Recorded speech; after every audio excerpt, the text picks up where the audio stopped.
గోవు ఒక గ్రంథం, ఒక శాస్త్రం, ఒక వేదం. ఏం చెప్పినా తక్కువే. ఎంచేతంటే గోవు గురించి వేదాల్లో చాలా విపులంగా రాశారు. దీనివల్ల ఏమిటి ఉపయోగాలు అనేది మనం ఈ వేదం చదివితే కానీ మనకి తెలీదు. మనం గోవు ఒట్టిపోయింది, పాలివ్వట్లేదు. దాన్ని మనం ఎందుకు పెంచాలి? పెంచాలి. ఒట్టిపోయినా కూడా దాని మలమూత్రాలు, గోమయం, గోమూత్రం కానీ చాలా విలువైనవి. అది వ్యవసాయానికి, ఔషధాలకి ఉపయోగిస్తాయి కాబట్టి, అది పాలివ్వని సమయంలో కూడా ఆ మలమూత్రాలని మనం వాడుకుని ఆరోగ్యంగా బతకచ్చు అనేది ఉంది.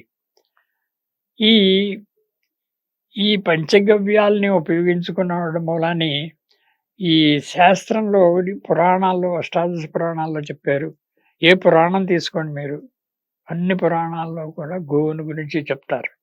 అన్ని ఋషులు కూడా ప్రతి ఋషికి ఒక్కొక్క ఆవు ఉంటుంది. ఆ ఆవే తన ఋషుల్ని పోషించేది.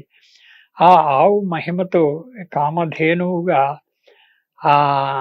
ఋషి దగ్గరికొచ్చిన రాజులకి కానీ, లేకపోతే వాళ్ళందరి ఫ్యామిలీస్‌కి కానీ, అదే కరువు కాటకాల్లో గానీ, తన దగ్గరకొచ్చిన ఋషులందరికీ కూడా ఈ కామధేనువు ద్వారా కామధేనువు కొలుచుకుని, కామధేనువు నమస్కరించి వీళ్ళందరికీ అన్నం కావాలి, వీళ్ళందరికీ ఆహారం లేకపోతే చచ్చిపోయేట్లా ఉన్నారు కరువు కాటకాలు లభించి అని గోవుని కడిగితే కామధేనువులాగా అది మొత్తం అందరికీ ఏం పదార్థాలు కావాలో అన్ని పదార్థాలను ఇవ్వగలుగుతుంది. కామధేనువు అంటే కోరికలను తీర్చేది. ఎవరి కోరికలను తీరుస్తుంది, అలాగే ఋషుల దగ్గర ముఖ్యంగా. అంచేత ఈ గోవుని అసలు ఎలా సృష్టించబడింది అని కూడా అనుకో. మనుషుల్ని సృష్టించక ముందే గోవు సృష్టించబడింది. కారణం ఏంటంటే, మనుషుల్ని సృష్టించేస్తాం, వాళ్ళకి తిండి ఎక్కడుంది? వాళ్ళకి తిండి ఎవరిస్తారు? ఎవరు పెడతారు వాళ్ళకి తిండి? వాళ్ళకి తిండి ఎలా వస్తుంది? అని అనుకోని బ్రహ్మదేవుడు ఏం చేశాడంటే, మొట్టమొదట గోవు అనేది ఒక ప్రాణిని సృష్టించాడు. ఆ గోవు వీళ్ళందరికీ ఇంక పాడి ఇదేంటి వ్యవసాయాలు ఏమి లేకపోయినా కూడా దాని పాలు తాగి బతుకుతారు వీళ్ళు అని చెప్పేసి, ఆ గోవు పాలకి ఎంత ఇంపార్టెన్స్ ఇచ్చి, ఆ పాలు, పెరుగు, నెయ్యి, వెన్న, జున్ను ఇవన్నీ కూడా చాలా విలువైనవి. మామూలుగా దీనికి కంపారిజన్ లేదు. మిగిలిన ఏ పాలు ఏది ఉపయోగించదు. అలాగా గోవు యొక్క ఆహ్, అవయవాలన్నీ కూడా ఇప్పుడు గోవు అది చనిపోయిన తర్వాత కూడా ఆ గోవు మనకు ఉపయోగిస్తుంది. దాని చర్మం మనం ఉపయోగించుకుని జోళ్ళు, చెప్పులు, బెల్ట్లు ఇవన్నీ తయారు చేసుకుంటున్నాం. ఆ గోవు యొక్క కొమ్ములు అది చనిపోయిన తర్వాత కూడా ఆ కొమ్ములతో వ్యవసాయానికి మాక ఉపయోగించుకుంటున్నాం.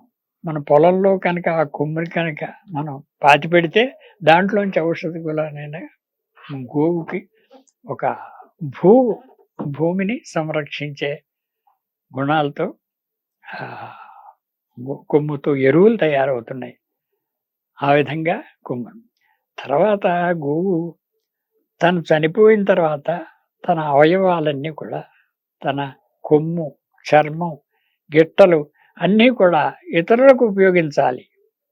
మనం పరోపకారం చేయడం అంటే మామూలుగా అనుకుంటాం కానీ, గోవు ఇవన్నీ కూడా నేను చనిపోయిన తర్వాత కూడా నా అవయవాలన్నీ ఇతరులకు ఉపయోగపడాలి అని భగవంతుని ప్రార్థించి ఒక వరం పొంది, అది గోవు వరం పొంది మరణిస్తుందిట. మరణించిన తర్వాత కూడా దాని అవయవాలతో మనం అన్నీ తయారు చేసుకొని బాగుపడుతున్నాం. అలాగా గోవు దూడ దాని పాలు తాగుతుంది. దాని పాలు తాగితే గాని మనకివ్వదు పాలు. మొట్టమొదటి దూడకు వదిలేయాలి. అది తాగాలి. అది తాగిన తర్వాత మనకు కొన్ని పాలిస్తుంది. ఇలాగా గోవు దూడ తాగింది కదా! అదేమో ఎంగిలైపోయింది. మనం తాగడం మానేస్తామా? తాగడం మానకూడదు. అలాగే ఒకసారి ఈ దూడ తాగుతున్నప్పుడు నురగొచ్చి శివుడి మీద పడిందిట. ఆయన హిమాలయాల్లో తపస్సు చేసుకుంటూ ఉంటే నురగొచ్చి ఆయన మీద పడిందిట. ఆయన మీద పెడితే ఛీ! ఛీ! ఛీ! ఇదేమిటి నా మీద పడింది, నా జపాన్ని పాడు చేసిందని చెప్పి ఆయన అనుకుంటే, అప్పుడు బ్రహ్మగారు ప్రత్యక్షమయ్యారట. అది నొరగ కాదు, గోవు యొక్క పాలు తాగుతుంటే దూడ నుంచి వచ్చింది. అంచేత అది ఎంగిలి కాదు అని ఆయన డిసైడ్ చేస్తే అప్పుడు అలాగా నాకు తెలియలేదు. అంచేత దీనికి ఒక పవిత్రతను చేకూరుస్తానైతే నేను అని చెప్పి తన చూపుతో ఆ గోవు నల్లబడిపోతే దాన్ని కపిల గోవు అని పేరు పెట్టారు. అలాగా ఆయన చూసిన చూపుతో అది నల్లబడింది కాబట్టి ఆ గోవుని కపిల గోవు అని, గోవులన్నిట్లోకి శ్రేష్టమైంది కపిల గోవు. అలాంటి దాని పాలు తాగితే మంచిది, అలాంటి దాని పాలతో అభిషేకం చేస్తే మంచిది, అలాంటి దాని గోవును దానం చేస్తే మంచిది. అంత ఇంపార్టెన్స్ వచ్చింది. అసలు గోవులన్నీ కలిసి మొట్టమొదట్లో కొమ్ములు లేవట గోవులకి. అవన్నీ కూడా శివుడిని ప్రార్థించేయట, మాకు ఇలాంటి వరం కావాలని. కొమ్ములు కావాలంటే కొమ్ములు వచ్చేవాడు సేఫ్టీ ఒకళ్ళకి, సెక్యూరిటీ ఒకళ్ళని గురించి కాపాడుకుందుకు ఇవ్వాలి. కానీ అవి ఎప్పుడు ఉపయోగించవు, ఎప్పుడు దాన్ని ఉపయోగించుకుని మనని బాధ పెట్టవు. ఎప్పుడు చాలా సాధు జంతువు, మీరు తిట్టండి కొట్టండి, వ్యవసాయంలో కాడి కట్టినప్పుడు కొట్టినా, బండి కట్టినప్పుడు దాన్ని కొట్టినా కూడా ఏమనుకోదు, మిమ్మల్ని ఏం చేయదు. దాన్ని మన ఎంత సహకారం చేయాలో, పరోపకారి. ఒక నది ఎందుకు నీళ్లు పారుతున్నాయి, దాని నీళ్ళు ఎందుకు తాగుతున్నాం, దానికి ఏమైనా ఉపయోగం అని మన నీళ్లు తాగితే. అలాగా గోవు మన్ని ఎప్పుడూ రక్షించాలని, మన్ని కాపాడాలని, మనకు ఉపయోగపడాలని కోరుకునేది ప్రాణి గోవు. అలాంటి గోవుని మనం కంటికి రెప్పలా చూసుకోవద్దు. పరమాత్మ అంటాడు, ఒక వాన వచ్చినప్పుడు గోవు తడిసిపోతుంటే మనం తడిసిపోతున్నాం, అక్కడ గోవు తడిసిపోతుంది. ముందర నువ్వు గొడుగు పట్టుకుని నువ్వు కాపాడుకోవడం కాదు, ముందర గోవును రక్షించు. దాన్ని ఒక నీడకి తీసుకెళ్ళు, దాన్ని నువ్వు షెడ్ కిందకి తీసుకెళ్ళు, దాన్ని పెట్టు, తర్వాత నువ్వు గొడుగిట్టు నువ్వు కాపాడుకోళ్ళు. గోవుకి ఫస్ట్ సేవ చేయమన్నాడు. అలాగే ఏదైనా ప్రమాదంలో ఉంటుంది గోవు, ఏదైనా కాలికి దెబ్బ తగిలింది వెంటనే దాన్ని కట్టు. అంతేగాని దానికి జంతువు పోతే పోయింది అని మన బాగు మనం చూసుకోవడం కాదు. గోవు యొక్క క్షేమాన్ని కవరమన్నాడు. గోవు యొక్క క్షేమాన్ని మనమే కాదు, రాజకీయ నాయకులు కాదు, రాజులు కాదు, ఎవరైనా సరే, మనిషికి మనిషి ప్రాణం ఎంత ముఖ్యమో గోవులకు కూడా ఏ జంతువునైనా కాపాడమంటాడు. దేనికి హాని జరగడానికి ఊరుకోడు, భగవంతుడు ఊరుకోడు, రాజు కూడా ఊరుకోకూడదు. తన పరిపాలనలో ఉన్న ఏ గోవుని కూడా కష్టపడుతూ ఉంటే భరించడు.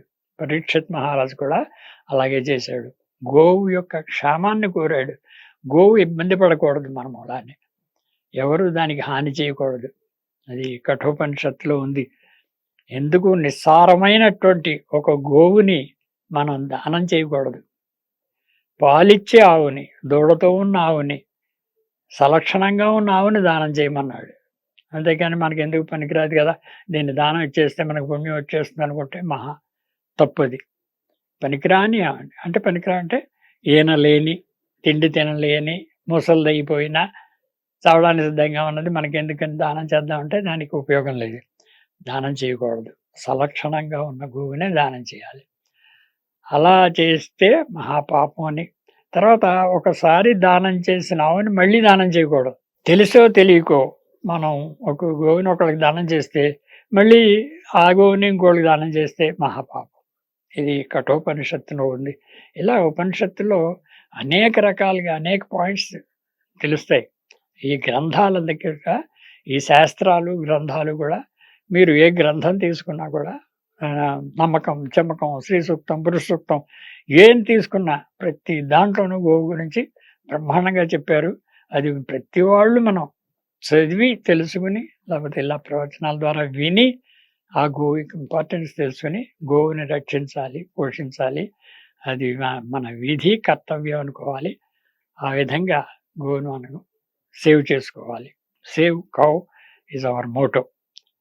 ఇలాగా గోవు గురించి ఇంకా ఇంకా ఇంకా ఎన్నో విషయాలు పురాణాల్లో చెప్పిన, వేదాల్లో చెప్పిన విషయాలన్నీ కూడా మనం తెలుసుకుందాం.